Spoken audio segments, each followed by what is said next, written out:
베드로와 요한을 체포한 이들은 제사장들과 성전 맡은 자라고 하면 성전 경비대의 수장을 말하는 것입니다. 그러니까 대제사장 다음으로 서열이 높은 그런 권력 있는 사람이고요. 그리고 또 사두개인들이었습니다. 특히 이 사두개인들은 당시 제사장 반열에 있는 사람들인데요. 그러나 이들은 우리 이해를 돕는 식으로 표현하자면 현실주의자들이었고 유물론자들이었습니다.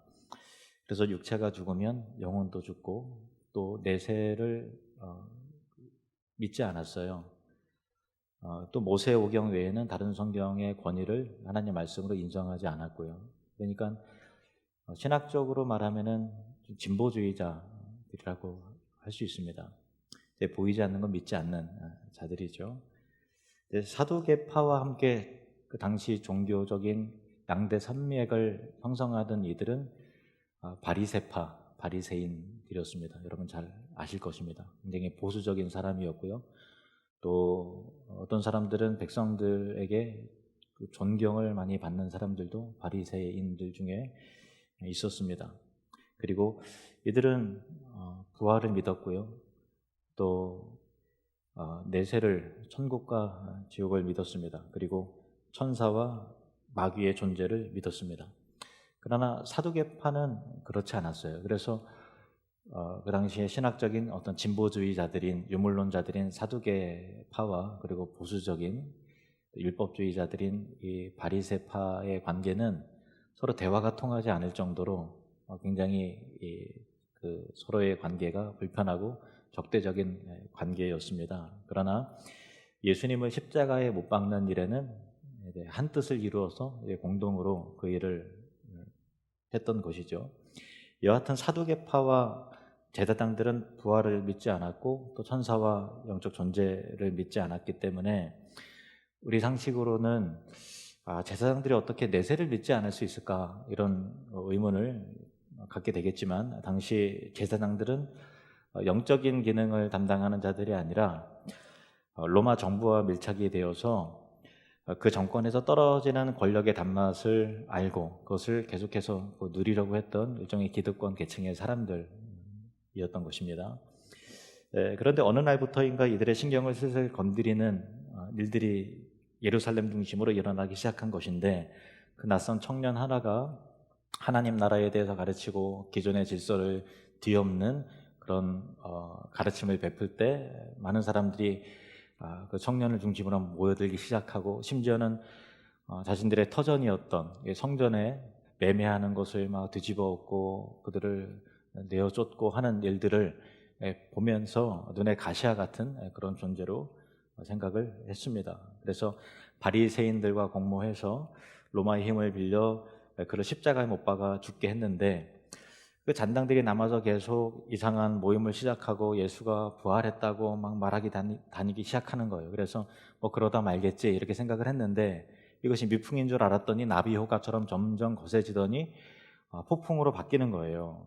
사람들이 회개하고 수천 명씩 그쪽으로 개종하는 막 역사가 나타나기 시작하는 것이죠. 그 당시 고대 사회에 이러한 일들이 종교의 본산지 예루살렘의 그 한복판에서 이루어졌다고 생각을 해보세요. 얼마나 그들의 마음이 막 좌불안석, 불편하고 또 그 마음이 날카롭고 예민해졌겠습니까? 많은 사람들의 관심이 그쪽으로 돌아가고 민심이 돌려지게 되면 반드시 제사장들을 비롯한 사두개인들은 현실적으로 손해를 입게 되는 것이죠. 그래서 저것들을 우리가 한번 손을 좀 봐야 되겠다. 뭐 건수가 없나 이렇게 벼르고 있는 그런 상황인데 그러던 차에 사건이 벌어진 것입니다. 성전 미문 앞에서 40년 동안 앉아서 구걸하던 거린하라를 일으킨 것입니다. 자신들도 성전에 출입하면서 매일같이 봤던 사람인데 그 사람의 어떤 그런 문제를 한 번도 해결해 주려고 생각한 적은 없었겠죠.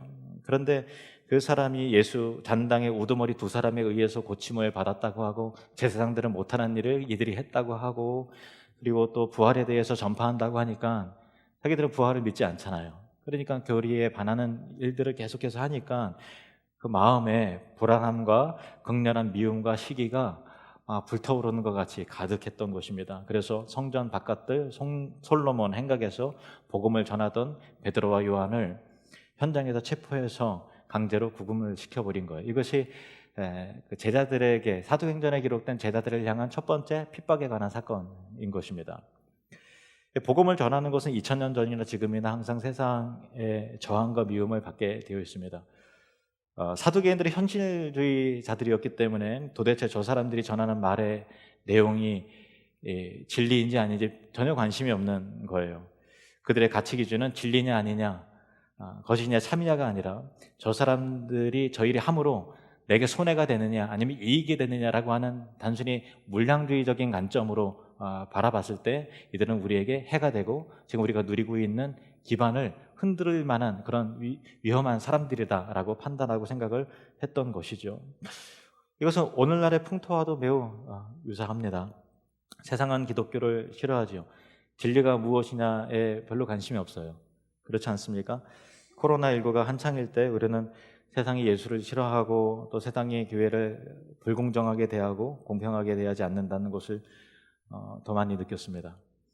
교회가 잘하는 일은 거의 보도가 되지 않죠. 아프리카나 몽골이라든가 또 이 세상 곳곳에 오지에서 일어나는 고아나 난민을 보살피는 감동적인 봉사와 또 가난하고 병든 자들을 고치고 또 살리고 하는 일들은 거의 대부분 다 선교사님들을 통해서 이루어지는 일들이거든요. 그런데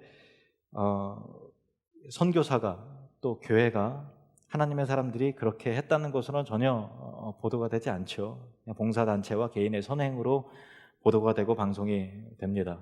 우리는 뭐 익숙하니까 그러려니 하죠. 그런데 그것이 선교적인 일이라는 것을 다 알고 있지 않습니까? 그러나 세상은 그것을 어떤 덕담으로 나누는 것이지 하나님에 관련된 예수 그리스도의 이름이 드러날 것 굉장히 조심스럽게 그것을 포장하고 감추는 것이죠. 그러나 교회 내에 개인의 어떤 미숙함과 실수와 관련된 일은 그 개인이 했다고 그러지 않고 항상 교회가 그랬다는 것으로 보도가 됩니다. 그러나 그것은 사실 새삼스러운 일은 아니에요. 2000년 기독교 역사 가운데 지상의 교회가 세워진 이후부터 계속해서 그래 왔던 것이죠. 세상은 교회를 또 그리스도를 따르는 자들을 좋게 생각하지 않습니다. 예수님께서 잡히시기 몇 시간 전에 미리 말씀하신 바가 있어요. 요한복음 15장 18절에서 19절 말씀, 요한복음 15장 18절에서 19절 말씀 같이 읽을까요? 세상이 너희를 미워하면 너희보다 먼저 나를 미워한 줄을 알라. 너희가 세상에 속하였으면 세상이 자기의 것을 사랑할 것이나 너희는 세상에 속한 자가 아니요 도리어 내가 너희를 세상에서 택하였기 때문에 세상이 너희를 미워하느니라. 아멘. 예수님은 세상에 사랑을 너희들이 받을 것이다, 또 존경을 받을 것이다 이렇게 말씀하지 않으세요. 내가 세상에 속하지 않은 것 같이 너희도 세상에 속하지 않았기 때문에 세상이 나를 미워한 것 같이 너희도 미움을 받을 것이다, 저항을 받을 것이다, 그렇게 말씀하고 계시는 거예요. 다시 말하면 나를 따른다는 것은 나처럼 세상의 미움을 받는 것인데 그래도 나를 따르겠느냐 이렇게 물으시는 것이죠. 사랑하는 성도 여러분, 세상의 냉대와 차별과 미움을 받아도 주님을 끝까지 따르기를 희망하십니까? 그렇게 희망하시면 아멘 하시길 바랍니다.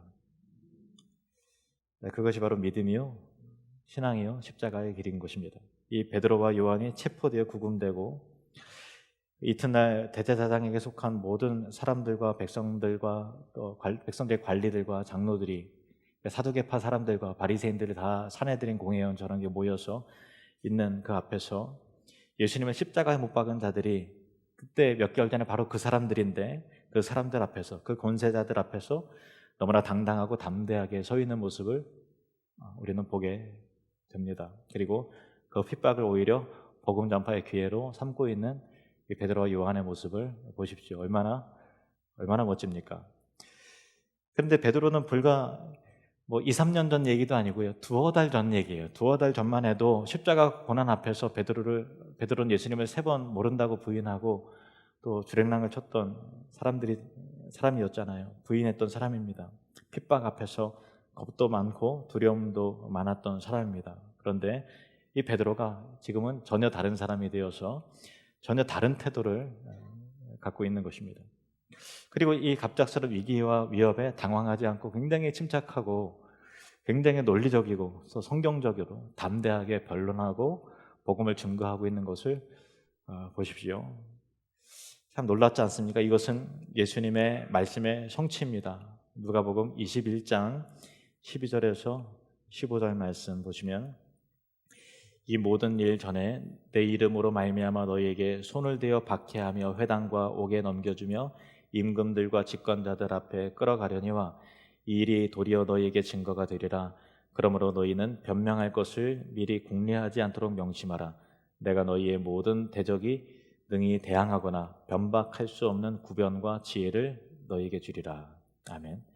그래서 우리가 사도행전의 본문 바로 뒤 이어서 보면은요, 그 대제사장들과 권세자들이 이 사람들이 학문도 없는 범인, 무식한 사람인 줄 알았는데 너무 말을 잘하니까 지혜 있게 성경적인 근거로 조목조목 이렇게 반박을 하면서 말씀을 전하니까 깜짝 놀라서, 이 사람들이 학문이 없는 못 배운 사람인 줄 알았는데 이게 어찌 된 일이냐 하고서 깜짝 놀라서 신기해하는 그런 장면이 나옵니다.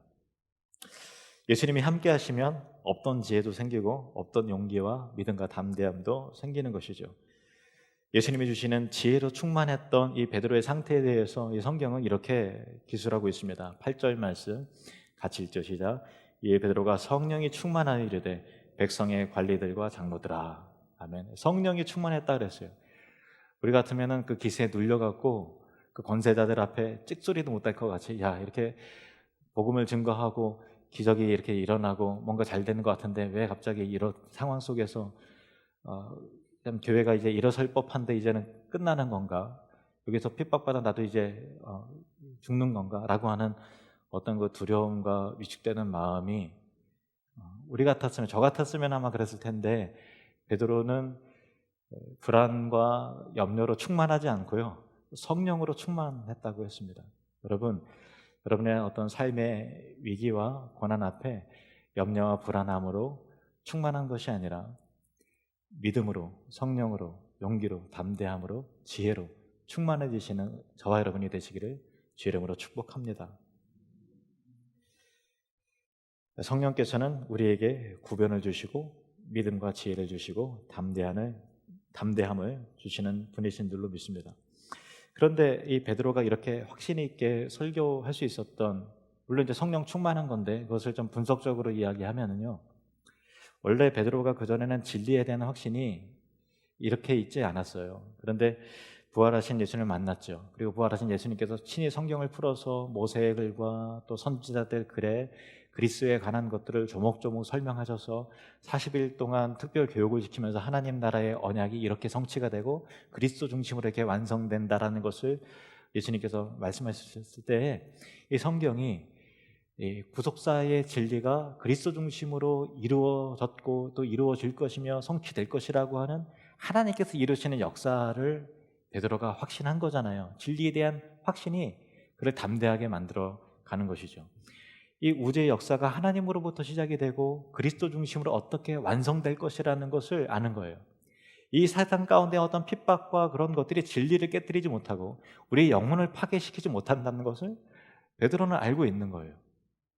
그러니까 베드로는 하나님의 말씀, 이 언약의 말씀이 어떻게 성취가 되는, 선지자들의 입을 통해서, 믿음의 선진들을 통해서 다 예언되어 있고 그리스도를 증거하고 있는 그런 모든 내용들이 예수님의 십자가와 부활을 통해서 지상에 세워지는 교회를 통해서 이제는 어떻게 흘러가고 완성될 것이라는 그 확신이 베드로에게 하여금 죽음도 두렵지 않은, 권세자들에게 조금도 주눅들지 않게 하는 그 담대함과 믿음을 주었다라는 것입니다.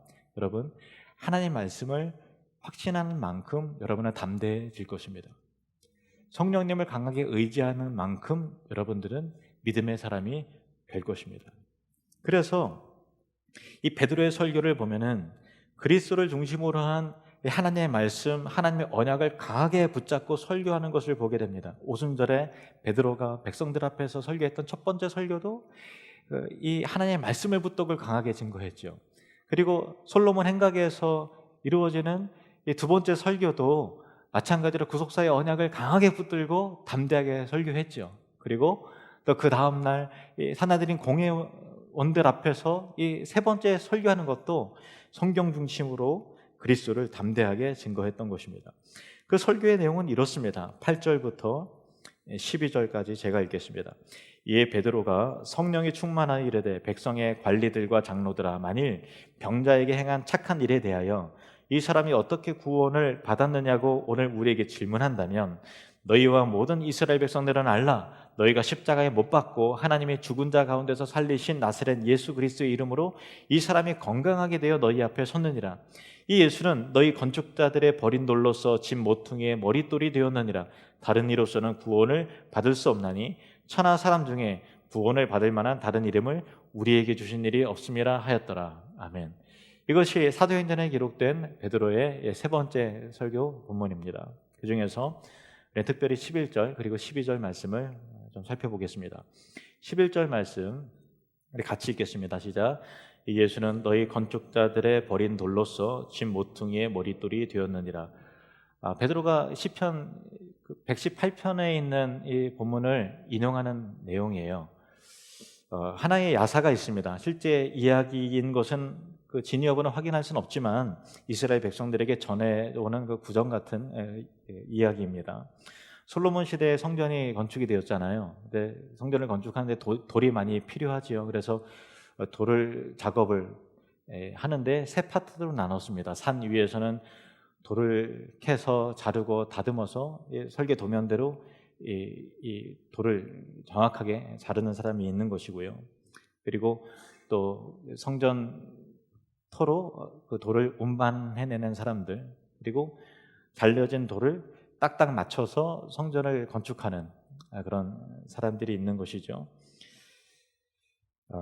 그래서 산 위에서는 성전의 이 설계도에 따라 돌을 다 자르면 산 아래에 있는 사람들은 그대로 쌓기만 하면 되는 것인데, 이 사람들이 싸우면서 보니까 쓸데없는 돌이 하나 있는 거예요. 이 도대체 이게 무슨 돌이냐, 이 웬 돌이냐, 도대체 어디다 사용하는 건지 모르겠다. 그래서 이 돌을 그냥 이게 두었다 보니까 작업 현장에 가서 걸리적거리고 막 발에 거치고 그러는 거예요. 그래서 성전터 앞에 기드론 골짜기가 있는데 그 앞에 이제 굴려버린 거죠. 골짜기 아래로 그렇게 굴려버렸습니다. 그런데 이제 돌이 다 쌓여서 건축을 이제 본격적으로 막 시작을 하려고 하는데 돌 하나가 부족한 거예요. 그것도 굉장히 중요한 주춧돌 하나가, 머릿돌 하나가 없는 거죠. 그 돌이 어디 있을까? 아무리 찾아도, 아무리 뒤져봐도 없는 거예요. 그래서 산 위에 있는 사람들에게 급히 전가를 보내서 굉장히 중요한 돌, 주춧돌 왜 안 보냈냐, 빨리 보내라 하니까 산 위에서 말하기를 이미 벌써 예전에 내려보냈다라는 거예요. 그런데 아무리 찾아도 보이지 않는 거예요. 한 사람이 기억을 해냅니다. 우리가 그때 쓸모없다고, 이게 몹쓸 돌이라고 굴려낸 돌이, 그래서 기드론 골짜기에 버려버린 그 돌이 혹시 그거 아닌가? 그래서 그들이 다시 고생해서 가져와 보니까 바로 그 돌이 머릿돌인 것이죠. 그것을 그 자리에 딱 놓으니까 얼마나 정확하게 또 아름답게 딱 들어맞는지, 그래서 솔로몬 건축이 그 돌을 기초로 해서 아름답게 지어졌다라고 하는 야사가 있어요. 건축자들이 필요 없다고 버린 그 돌, 그러나 성전 건축에 가장 필요했던 그 돌, 그 머릿돌이 예수 그리스도시라는 것입니다. 시편 118편 22절에서 24절 말씀 보시겠습니다. 이게 바로 이 내용이에요. 시작. 건축자가 버린 돌이 집 모퉁이의 머릿돌이 되었나니 이는 여호와께서 행하신 것이요 우리 눈에 기이한 바로다. 이 날은 여호와께서 정하신 것이라 이 날에 우리가 즐거워하고 기뻐하리로다. 아멘. 24절에 보면은 이 날은 여호와께서 정하신 것이라 이 날에 우리가 즐거워하고 기뻐하리로다. 예전에 이 날은 기뻐하고 즐거워하세, 이 날은 주의 날일세 하는 그 찬양 여러분 기억나실 거예요. 그 유명한 찬송이 시편 118편 24절인데요. 어떤 날인가 하면은 모퉁이 돌이 쓸모없는 돌이라고 건축자들이 나름대로 전문가 아닙니까? 건축자들이 판단했을 때 이것은 쓸모없는 돌이다라고 버린 그 돌이 모퉁이의 머릿돌이 되었다. 부활하심으로 예수님이 메시아가 아니라 쓸모없다, 하찮은 존재다라고 십자가로 죽음으로 버린 그 예수 그리스도가 부활하심을 통해서 교회와 하나님 나라를 세우는 머릿돌이 되었다라고 하는 그런 거죠. 그러니까 이 부활의 날이 즐거움의 날이요 기쁨의 날이요 이날은 하나님께서 정하신 날이다. 이 부활의 날이 바로 주일 아닙니까? 그날을 기뻐하고 즐거워하라는 그런 말씀이시죠.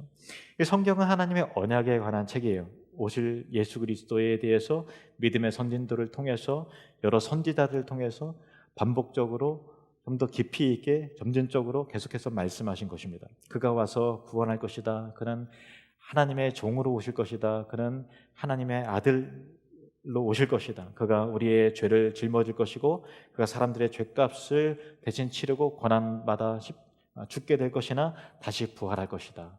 선진들을 통해서, 선지자들을 통해서 계속해서 말씀하셨습니다. 하나님은 이 메시아에 대해서 계속 말씀하셨는데, 베드로는 시편 118편을 인용해서 대제사장들과 백성의 관리들과 장로를 향해서 이 예수는 너희 건축자들이 버린, 너희가 버린 돌, 집 모퉁이의 머릿돌이 되었다는 이 말씀의 바로 성취다라고 선포하는 것입니다. 그리고 이어서 아주 강하게 전하는 설교의 결론적 말씀이 있습니다. 12절 말씀입니다. 12절 시작. 다른 이로서는 구원을 받을 수 없나니 천하 사람 중에 구원을 받을 만한 다른 이름을 우리에게 주신 일이 없음이라 하였더라. 할렐루야. 하나님은 우리의 구원을 위해서 단 한 사람을 주셨습니다. 그분의 이름은 예수 그리스도이십니다. 다른 이름은 우리에게 주신 일이 없다는 것, 다른 일은 구원자의 이름으로서 우리에게 주신 일이 전혀 없다는 것이 이 말씀의 핵심이죠. 아주 중요한 말씀이에요. 이 한 구절만 제대로 알아도 신천지와 같은 그런 여러 부류의 사이비 이단에 빠지지 않겠죠. 이 한 구절만 제대로 알아도 진리를 떠나거나 진리를 타협하지 않을 것입니다. 이 한 구절만 제대로 알아도 세상의 핍박 속에서 흔들리지 않을 것입니다. 다른 이로서는 구원을 받을 수 없나니 천하 사람 중에 구원을 받을 만한 다른 이름을 우리에게 주신 일이 없습니다. 놀라운 구절인데 이 메시지를 세상은 싫어하죠. 세상은 다원주의 시대 아닙니까? 이 길로 가도 되고 저 길로 가도 되고, 진리는 여러 갈래의 길이 있고 구원도 여러 갈래의 길이 있다라고. 왜 너희만 옳다고 하느냐? 왜 예수만 믿어야 구원을 받는다고 하느냐? 불교에도 구원이 있고 힌두교에도 구원이 있고, 또 착하게 나름대로 선행을 살면 그렇게 너희들도 서로 다 인정하면서 화평하게 살지, 왜 너희 기독교면 개독교라는 욕을 들어먹으면서 타협하지 않느냐? 세상 사람들은 이 진리에 대해서 전혀 이해를 못하겠죠. 그래서 이 메시지를 우리가 붙드는 한 세상과 계속해서 부딪혀가는 일들을 계속해서 겪게 될 것입니다. 그럼에도 불구하고 베드로가 핍박 앞에서 진리의 확신으로 담대하게 그리스도를 증거했던 것 같이, 저와 여러분도 세상 앞에 요동함 없이 담대하게 그리스도를, 진리를 선포하고 증거하는 복음과 선교적인 사명을 감당하는 저와 여러분이 되시기를 바랍니다. 다른 이름은 우리에게 주어진 일이 없다. 오직 예수 그리스도 외에는, 그 한 분 외에는 다른 이름을 우리에게 구원자로 주신 이가 없다라고 하는 이 진리의 말씀을 굳게 붙잡고 진리에 따라 살아가고, 요동함 없이 흔들림 없이 끝까지 진리의 길을 올바르게 걸어가시는 저와 여러분이 되시기를 주의 이름으로 축원합니다. 기도하겠습니다.